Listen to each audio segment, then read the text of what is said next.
Welcome students, তোমাদের সবাইকে স্বাগতম। যারা উচ্চ মাধ্যমিক পরীক্ষার্থী, যারা আগামীকাল পরীক্ষা দিতে যাবে, অর্থাৎ রাত পেরোলেই তোমাদের কিন্তু উচ্চ মাধ্যমিক। এই একদিন যে হাতে মাত্র গুনে 24 ঘন্টা বলবো না, কারণ তোমরা 5-6 ঘন্টা তো ঘুমোবেই। সো টেনশন বেশি নিতে বলবো না। যেটা করতে বলবো সেটা এই যে কিছুক্ষণ সময় আছে তোমাদের হাতে রাতে ঘুমোতে যাওয়ার আগে পর্যন্ত, সেখানে একটু টেক্সট তো তোমরা ভালো করে পড়েই ফেলেছো। আজকে শুধুমাত্র তোমাদের কাছে নিয়ে এসেছি কোন রচনাগুলো এইগুলোর মধ্যে দেখে যাবে, এই কটা সময়ের মধ্যে তোমরা কিন্তু দেখে যাবে। সেই রচনার সাজেশন আমি তোমাদের আজকে দেব। এগুলো দেখে যাও, আশা করি তোমরা কমন পাবে, এটা আমার বিশ্বাস এবং আমাদের বিশ্বাস। তোমাদের যাতে পরীক্ষা ভালো হয় সেই শুভকামনা নিয়ে আজকে আমরা এসেছি। আজকে তোমাদের আমি প্রবন্ধ রচনা কিছুটা বলে দেবো। তোমাদের 4টে পার্টে প্রবন্ধ রচনা থাকে। তোমাদের বিভিন্ন ডিরেক্টলি একটা গদের মতো লিখতে হয়, যেটা প্রবন্ধ রচনা বলি আমরা। সঙ্গে যেটাকে আমরা লিখে রেখেছি এখানে দেখো, মানুষ মানচিত্র বলে থাকে, জীবনী রচনা থাকে, কিংবা বিতর্কমূলক রচনা থাকে। যে রচনা দিক প্রত্যেকটা পার্ট থেকে তোমাদের গুরুত্বপূর্ণ রচনা আমি তোমাদের বলে দিব। আমি তোমাদের আগে থেকে কিছু রচনা আমি তোমাদেরকে লিখে রেখেছি। যেমন দেখো, এখানে লেখা আছে মানুষ মানচিত্র থেকে কি কি থাকতে পারে। কি কি থাকতে পারে দেখো, 1 নম্বর আমি দিয়েছি ছাত্র জীবনের দায়িত্ব ও কর্তব্য। 2 নম্বর আছে দেখো, ভারতের দেশপ্রেমের ঐতিহ্য অথবা বৈচিত্র্যের মধ্যে ঐক্য। 3 নম্বরে রেখেছি চরিত্র গঠনে খেলাধুলার ভূমিকা। 4-এ আছে ভারতের জাতীয় সংগতি, খুবই গুরুত্বপূর্ণ একটি রচনা। 5-এ আছে বিজ্ঞানে ভালো মন্দ। বিজ্ঞান ছাড়া প্রবন্ধ রচনা হয় না, সেই হেতু তোমাকে বিজ্ঞানে ভালো মন্দ বা বিজ্ঞানে আশীর্বাদ অভিশাপ তোমাকে দেখে যেতে হবে। সঙ্গে বন ও বন্য প্রাণ সংরক্ষণ, এটা তোমরা দেখে যেতে পারো। এবং আমি আরো এখানে কয়েকটা রচনা আমি তোমাদের দেব। সেখানে হচ্ছে 6 নম্বর, দেখো কি থাকতে পারে, এটা 6 নম্বর গেল। 7 নম্বর তোমরা লিখবা বই পড়া নিয়ে তোমাদের একটা গুরুত্বপূর্ণ রচনা কিন্তু এবারে থাকতে পারে, বা তোমার প্রিয় বই। এবং সঙ্গে সঙ্গে 8 নম্বর থাকতে পারে তোমাদের বাংলার লোক সাহিত্য। দেখো, আমি তোমাদের আজকে যে রচনাগুলো দিচ্ছি পরীক্ষার আগের দিনে, সেগুলো কিন্তু ভীষণই গুরুত্বপূর্ণ।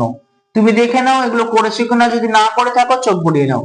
তো বাংলার লোক সাহিত্য খুবই গুরুত্বপূর্ণ একটি রচনা মানুষ মানচিত্র থেকে।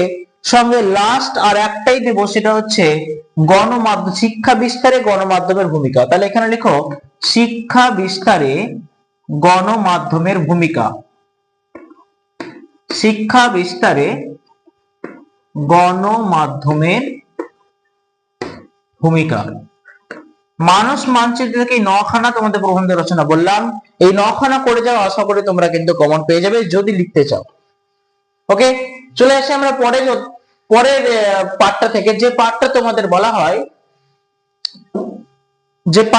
বলা হয় কি অনুচ্ছেদ রচনা। ওকে, ওয়েট, জীবনী রচনা তোমাদের দেখাই। দেখো 2 নম্বর পার্ট থেকে জীবনী রচনা। এই জীবনের মধ্যে দেখো কি করে যাবে। দেখো, জীবনী রচনা কিন্তু বছরের পর বছর রিপিট হয় না। কোন বছরে যে জীবনী রচনার জন্য কিছু রিপিট হয় না, যেমন ইংরেজিতে স্টোরি ক্ষেত্রে কিছু মানে রিপিট হয় না, তেমন ক্ষেত্রে জীবনীটা তাও। তবে এখানে রিপিটের ক্ষেত্রে 2016 সালে তোমাদের একটা প্রবন্ধ এসেছিল জীবনীমূলক, সেটা হচ্ছে স্বামী বিবেকানন্দ। এটা কিন্তু এবারের জন্য খুবই গুরুত্বপূর্ণ, এটা করে যেতে পারো। স্বামী বিবেকানন্দের সঙ্গে সঙ্গে বলবো 2 নম্বরে তোমরা দেখে যাবে নেতাজি দেখে যাবে। আমি 4টে মাত্র জীবনী বলবো, কারণ জীবনী লেখা অনেক সহজ, তোমরা আগে কিন্তু জীবনী লেখা শিখে ফেলেছো। যদি শিখে না থাকো তাহলে আমাদের বলো, আমাদের ওদের শিখিয়ে দেবো। এবং সঙ্গে সঙ্গে আর দুটো দেবো, কাজী নজরুল ইসলাম। কাজী নজরুল ইসলাম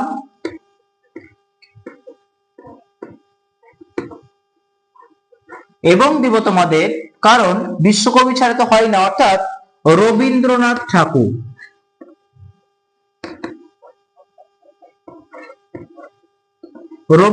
তাহলে জীবনীমূলক রচনা থেকে তোমাদের দেখালাম স্বামী বিবেকানন্দ, নেতাজি, কাজী নজরুল ইসলাম এবং সঙ্গে সঙ্গে রবীন্দ্রনাথ ঠাকুর।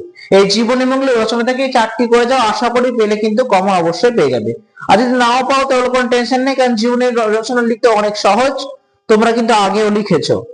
ওকে, এবার আমরা চলে আসবো বিতর্কমূলক যে রচনা তোমাদের থাকে সেইটা। চলে আসে দেখো 3 নম্বর পার্টে বিতর্কমূলক রচনা থাকে।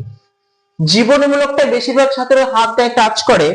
3 নম্বরে আমি তবু বলবো, প্রত্যেকটা থেকে আমি বলে দেবো, কারণ প্রত্যেকটা না বললে তো নয়। তাহলে এখানে দেখো বিতর্কমূলক রচনা। বিতর্কমূলক কি থাকে? পক্ষে বিপক্ষে অনেক কিছু যুক্তি দেওয়ার থাকে। বিতর্কমূলক রচনার মধ্যে কি থাকতে পারে দেখে নাও। প্রথম যেটা তোমাদের বলবো সেটা অবশ্যই চলভাস, অর্থাৎ মোবাইল ফোনের বিরুদ্ধে। চলভাস মানে মোবাইল ফোন ব্যবহারের দিক থেকে এই রচনা কতটা গুরুত্বপূর্ণ। ওকে, মোবাইল ফোন বা চলভাস। 2 নম্বর তোমাদের মানে আমি বলে দেব, সেটা হচ্ছে যে জীবিকার আদর্শ স্থান বিদেশ। জীবিকার আদর্শ স্থান বিদেশ, এটা কতখানি যুক্তিযুক্ত? বিদেশে গেলেই কি বেশি বেশি টাকা ইনকাম করা যায়? জীবিকার আদর্শ হলো বিদেশ, আদর্শ স্থান হলো বিদেশ, এটা যেমন একটা। তেমনি 3 নম্বরে তোমাদের রাখবো আমি নারী শিক্ষা বিষয়ে। নারীদের শিক্ষা কতটা গুরুত্বপূর্ণ সেই বিষয়ে একটা বিতর্কমূলক রচনা কিন্তু তোমাদের থাকতে পারে। ওকে, এবং সঙ্গে সঙ্গে 4 নম্বর থাকবে শিক্ষামূলক স্থানে বা শিক্ষা প্রতিষ্ঠানে। শিক্ষা প্রতিষ্ঠানে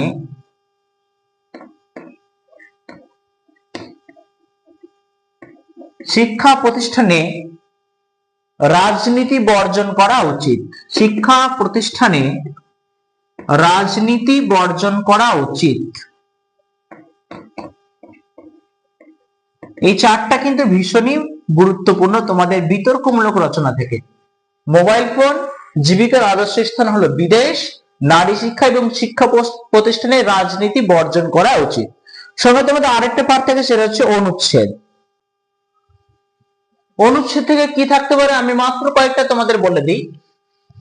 অনুচ্ছেদে তোমাদের পয়েন্ট থাকবে, সেই পয়েন্টের ভিত্তিতে তোমাদেরকে ভূমিকা অনুদানের সাহায্যে তোমাদের পুরোটা সাজাতে হবে। অনুচ্ছেদের মধ্যে কি থাকতে পারে দেখো, আমি শুধু ইম্পর্টেন্ট গুলো আজকে বলে দিচ্ছি, যদি দেখে না থাকো আজকের মধ্যে দেখে নাও, কারণ কালকেই তোমাদের হচ্ছে গিয়ে পরীক্ষা। অনুচ্ছেদের মধ্যে থাকবে তোমার কুটির শিল্প করে যেতে পারো, খুবই গুরুত্বপূর্ণ একটি রচনা কুটির শিল্প। সঙ্গে সঙ্গে 2 নম্বরে বলবো নারীর অধিকার। দেখো আজকাল নারীদের নিয়ে অনেক কিছুই ঘটনা ঘটছে, তাদের অধিকার নিয়ে, তাদের স্বাধীনতা নিয়ে অনেক কিছুই। সে নারীর অধিকার তোমার কিন্তু অনুচ্ছেদের মধ্যে খুবই গুরুত্বপূর্ণ। কুটির শিল্প, নারীর অধিকার, এবং সঙ্গে সঙ্গে বলবো এখানে সময়ের মূল্য। সময়ের মূল্য রচনাটি কিন্তু খুবই গুরুত্বপূর্ণ। আমি আর বেশি দেবো না, দেখো তোমাদের এই 4টি পাঠ থেকে মাত্র কয়েকটা রচনা কথা আমি বললাম। যদি না দেখি দেখো এক্ষুনি বসো, কয়েক ঘন্টা বসো, 2-1 ঘন্টার মধ্যে দেখো কোনটা করেছো কোনটা করোনি। যদি করে থাকো তো ভালোই, এবং করে থাকলেও তুমি এখানে এগুলো কিন্তু রিভিশন দিয়ে ফেলো, কারণ আশা করি যে মধ্যে থেকে তোমরা কমন পেয়ে যাবে। তোমাদের জীবনীমূলক রচনা বেশি লেখো, সেক্ষেত্রে সাজেশন থাকবে এই কটা জীবনে তুমি দেখে যাও। এই কটা পাঠ থেকে, 4টে পাঠ থেকে 4টে রচনা থেকে আমি তোমাদের বলে দিলাম, নিশ্চয়ই উপকার আসবে। তোমাদের পরীক্ষা ভালো হোক, তোমাদের শুভকামনা জানাই, তোমাদের শুভেচ্ছা জানাই, এবং চ্যানেলটিকে ভালো লাগলে অবশ্যই লাইক এবং সাবস্ক্রাইব করে দেবেন এবং বন্ধুদের মধ্যে শেয়ার করে দেবেন। Thank you so much.